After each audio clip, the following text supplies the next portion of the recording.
What's going on out there? It's your boy Game27, and once again, I want to thank you for joining my channel. Today, I want to talk about the NNID. I know I've been talking about that a lot lately, but you know, with all these rumors, and it's been a hot topic lately, so I got go what's popular right now, and it got me to want to do this video. If the NNID comes out next year, and you know, there's a lot of rumors and speculation that's going to come out next holidays, and a lot of people say it's already confirmed, but like I said, it's just a rumor.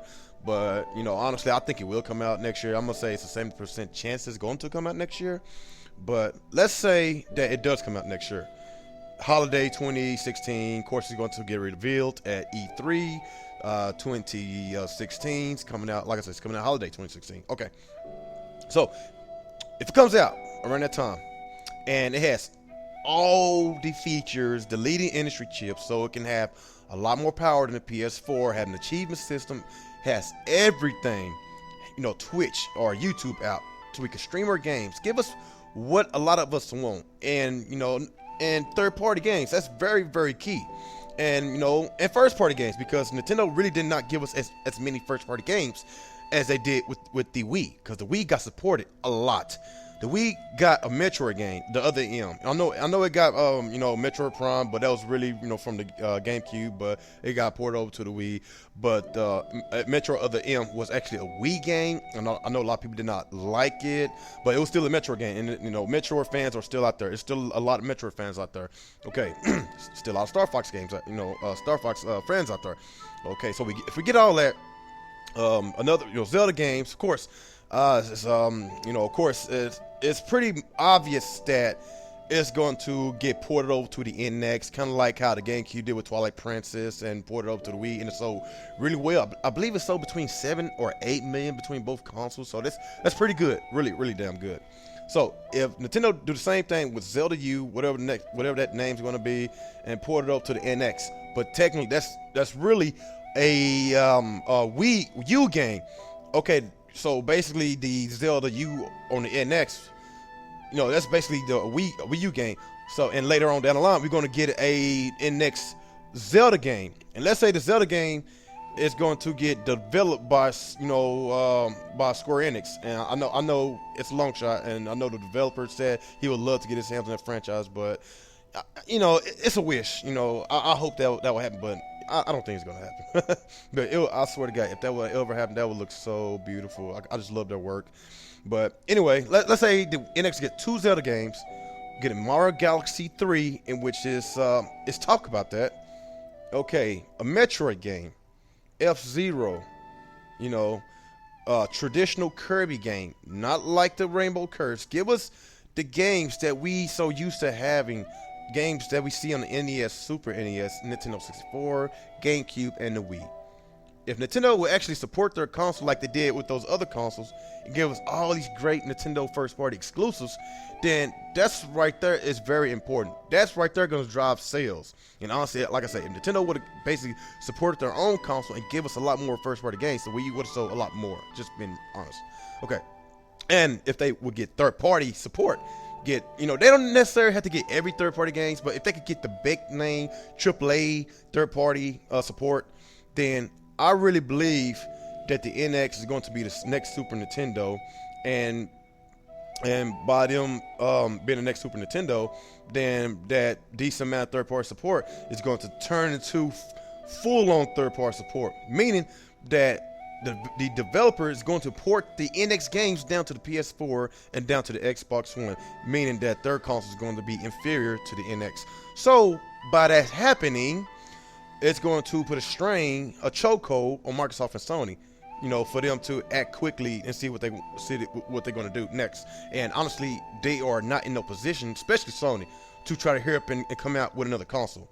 Microsoft, they got all kinds of money to burn, even though they do make dumbass decisions, but they still got lots and lots of money. But honestly, I don't think it would be a smart thing to come out with a new console the very next year after the NX. They got at least wait 2 to 3 more years, honestly, because they do not want to alienate the fan base. And if they come out with another a next generation console, you know, let's say 2017, a year after the NX, then I really believe Sony is digging themselves in the early grave with their fan base, and not just with their fan base, with the company period, because we already know that Sony's not doing too well financially. That's, so if anything would happen to Sony with the PlayStation, then I'm not saying that PlayStation is going to go out of business. Sony's going to go out of business, because it's really PlayStation that's really keeping up to float, and they're going to have to get forced for somebody to buy them out. And I just don't think Sony got the money, the resources to try to hurry up and come out with a console a year after the NX. They at least have to have a 5 to 6 year window in order for them to hurry up and come out with a new generation console. And that way, same with Microsoft, and that way Nintendo can at least have 2 to 3 years to themselves with the most power, with everything that a lot of us Nintendo fans want. We got the stuff that we wanted, and plus we got more. Better online infrastructure, everything, voice chat, the power, 1080p, 60 frames per second. That's a minimum. Let's say the console at least 2 to 4K capable. I'm not saying that the game's going to be between 2K to 4K. Let's say it's capable. Then I really believe that the NX is going to be the next Super Nintendo, and Microsoft and Sony, they don't want to hurry up and come out with a brand new console a year after the NX, because, like I say, they're going to alienate their fan base. And we already got a perfect example of alienating their fan bases, and basically right now they are out the console market because the poor decision makings that they did, releasing the console prematurely and not supporting the console enough, and all of a sudden they coming out with a new generation console, and they just surprised us with a launch. Sega, that's who I'm talking about. Sega is my childhood. Sega is a first console that I loved, and in the 90s, I know it was a fight between Sega and Nintendo. Who was better? Sonic is better, Mario's better. I remember the rivalry, and I loved it. I loved the video games, and I was a Sega guy first. I love both consoles, but Sega was always number one with me back in the 90s when I was just a kid. But since Sega pulled all that dumb shit, alienating their fan bases, of course the Sega Genesis was a huge success. I loved their games, and the Saturn came out prematurely, okay, let's go back. Okay, the Sega Genesis. After the Sega Genesis, I won't say the 32X was next, because Sega came out with an attachment with the Sega CD. That's when they started to alienate their fan base, coming out with all these attachments. Sega CDs, they had some good games, but it was a waste of money. They should not do that. They should have saved some of that time, money, and resources towards that Saturn. They should have, all that money that they did with the Sega Genesis, with the attachments, with the Sega CD, with 32X, in which a lot of people thought that was the next generation console, but it was not. It was a commercial failure, waste of money. So if Sega would have saved all that money and resources and put it towards a Saturn, then the Saturn, in which I loved, had a lot of great games. It had a lot of great games, but they alienate their fan base, and the Saturn was a commercial failure. The Saturn barely sold over 10 million consoles, and it was only out for, let me see, I believe it was out for either 4 or 5 years in Japan. I think it was out for 5 years in Japan, and it was out for 4 years in North America. So it was really more of a success in Japan than it was in North America. So it was a short life out here in North America. And, a lot of people just left Sega because of the stupid ass business decisions that they did. And of course, when the Dreamcast came out, Sega was already struggling, even though the Dreamcast had great games. I really believe that the Dreamcast is the most underrated console of all time. One of my best consoles that I loved. I love the Dreamcast, because if it wasn't for the Dreamcast, we wouldn't have the NBA 2K series right now. Because in the NBA 2K, the NBA, NFL 2K, all that came from the Dreamcast. Resident Evil, Code Veronica, that came from the Dreamcast. House of the Dead, Phantasy Star, Crazy Taxi 1 and 2. I could go on and on and on about the great games that the Dreamcast had. Shenmue 1 and 2, Sonic Adventures 1 and 2. Lots and lots of games in different genres. and you know they just could not keep up, because that's when the PS2 blew up, and when the PS2 blew up, it forced Sega at the console market, because Sega just could not, they couldn't you know hold up anymore, because a lot of their fan base just quit on them because of all the wrong moves that they did. Even though the Sega Genesis was a success, but they would not let it go.